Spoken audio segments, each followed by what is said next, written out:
চট্টগ্রামের গণপূর্ত বিভাগের এক নির্বাহী প্রকৌশলীর কাছে চাঁদা দাবির অভিযোগ ঘিরে সামাজিক যোগাযোগ মাধ্যমে তীব্র আলোচনা সমালোচনার সৃষ্টি হয়েছে। এক গণমাধ্যম কর্মী নিজেকে সাংবাদিক পরিচয় দিয়ে ওই প্রকৌশলীর কাছে ৫ লাখ টাকা দাবি করেন। এই বিষয়ে জানতে চাইলে ভুক্তভোগী বলেন, আর যেটা করতেছে এটা সাংবাদিকতার যে যে রুলস আছে, রুলসের বাইরে এটা না। উনি তো সেটা উনি আমাকে বলতেছে যে আমি আপনার এই নিউজ করাবো, আর নিউজ ট্যাগল দিতে গেলে আমাকে এই টাকা দেন, আমি আপনাকে এটা থেকে আমি সেভ করবো বলছি। আমি ভাই আমার তো কোনো ইলিগেল কোনো কিছুই নেই, আপনি যদি প্রমাণ থাকে সেটা করেন, আমি এটার বিষয়ে আমি কোনো ইয়ে করবো আপনাকে। আমি আপনার যে অন্যায় আবদার করতেছেন এটার কাছে আমি মাথা মতো করবো না। আমার এতগুলো মিডিয়া বাংলাদেশের ভিতরে, সে কেন আসতেছে সিন্ডিকেট করে এখান থেকে লক্ষ লক্ষ টাকা নিয়ে তার ওই পাওনা ওই কাজ ওই দেনা দাওনা ধামাচাপা দেওয়ার জন্য এইসব নাটক করা হচ্ছে। লক্ষ লক্ষ টাকা আপনার সেটা ইনভেস্টিগেশন করেন, কথা বলেন, ২-৪ জন সাধারণ ঠিকাদার সাথে কথা বলেন, দেখলে তো আপনার প্রুফ পেয়ে যাবেন যে আদৌ কি কথাটা সত্য কিনা। তার হাজব্যান্ড এখানে কোটি কোটি টাকা মানুষ থেকে আত্মসাৎ করে কাজ দেওয়ার নাম করে আত্মসাৎ করে আজকে পলাতক। এই বিষয়ে স্থানীয় কয়েকজন ঠিকাদার জানান, উনি একজন সাংবাদিক, সম্মানিত সাংবাদিক।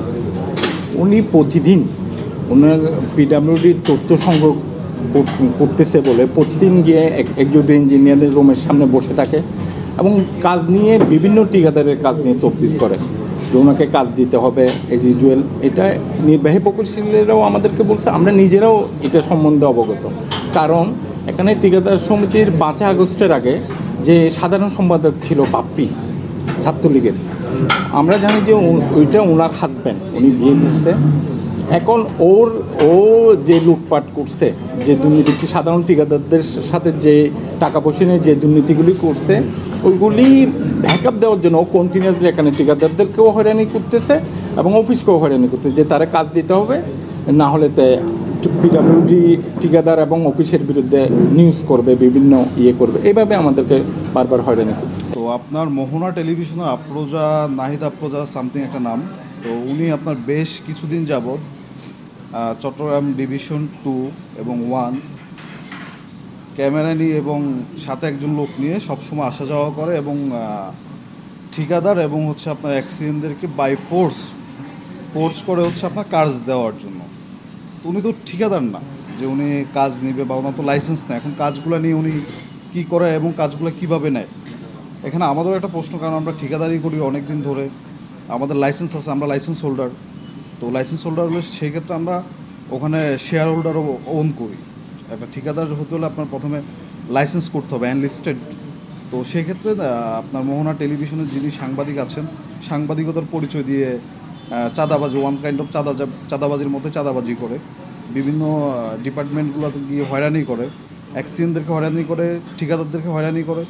আমি এতটুকু মনে করি যে একজন সাংবাদিক সে রাষ্ট্রের অবকাঠামো উন্নয়নের ব্যাপারে সে বিভিন্ন নিউজ করতে পারে, যে এই উন্নয়ন কাজটা ভালো হয়েছে বা খারাপ হয়েছে, সে ব্যাপারে সে বলতে পারে। বাট সে চাঁদাবাজি স্টাইলে গিয়ে চাঁদা চাইতে পারে না এবং আপনার কাজ চাইতে পারে না। এই জিনিসগুলো শোভা পায় না একজন সাংবাদিকের। তো আমি এতটুকু মনে করি সাংবাদিক পেশাটা খুবই পবিত্র একটা পেশা। এটা সুন্দর এবং ভালোভাবে যদি পেশাটাকে সুন্দরভাবে করা যায়, সবার জন্য এটা লাভবান হওয়া যায় আর কি। আমরা এমন কোনো কাজ করি নাই যেখানে কন্ডাক্টর সমিতির সাথে ওনার কিছু হয়েছে আমি বলে মনে করি না। আর উনি কন্ডাক্টর কিনা আমরা জানি না। যদি কন্ডাক্টর হয়ে থাকে এটা সমিতি বা কন্ডাক্টরদের সাথে সংস্পর্শে ওনার সুবিধা অসুবিধা হয়তো আমাদের সাথে শেয়ার করতে পারবে। এরকম কোনো আলোচনা আমাদের সাথে হয়নি। কী কারণে অ্যাকশনের বিরুদ্ধে লাগছে এটা আমরা জানি।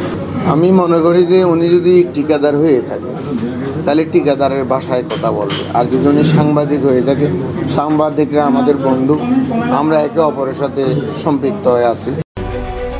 গণপূর্তে চাঁদাবাজির বিষয়ে ২১ সংবাদ প্রতিবেদন প্রকাশ করলে সেটি প্রতিদিনের কাগজের নজরে আসে। এরপর ২১ সংবাদের প্রতিবেদকের সাথে কথা বলে জানা যায়, ঘটনার সত্যতা জানতে ২১ সংবাদের প্রতিবেদক অভিযুক্ত গণমাধ্যম কর্মীর সঙ্গে যোগাযোগ করার চেষ্টা করলেও তিনি কোনো মন্তব্য করতে রাজি হননি। চট্টগ্রামের সাংবাদিক সমাজ ও নাগরিক সমাজ এই ঘটনায় ক্ষোভ প্রকাশ করে নিরপেক্ষ তদন্ত ও দায়ীদের বিরুদ্ধে যথাযথ ব্যবস্থা নেওয়ার দাবি জানিয়েছেন। পাশাপাশি তারা বলেন, কেউ যদি উদ্দেশ্য প্রণোদিতভাবে গণমাধ্যম কর্মীদের সুনাম ক্ষুণ্ণ করার চেষ্টা করে তার বিরুদ্ধেও আইনি ব্যবস্থা নিতে হবে। নিউজ ডেস্ক, প্রতিদিনের কাগজ, চট্টগ্রাম।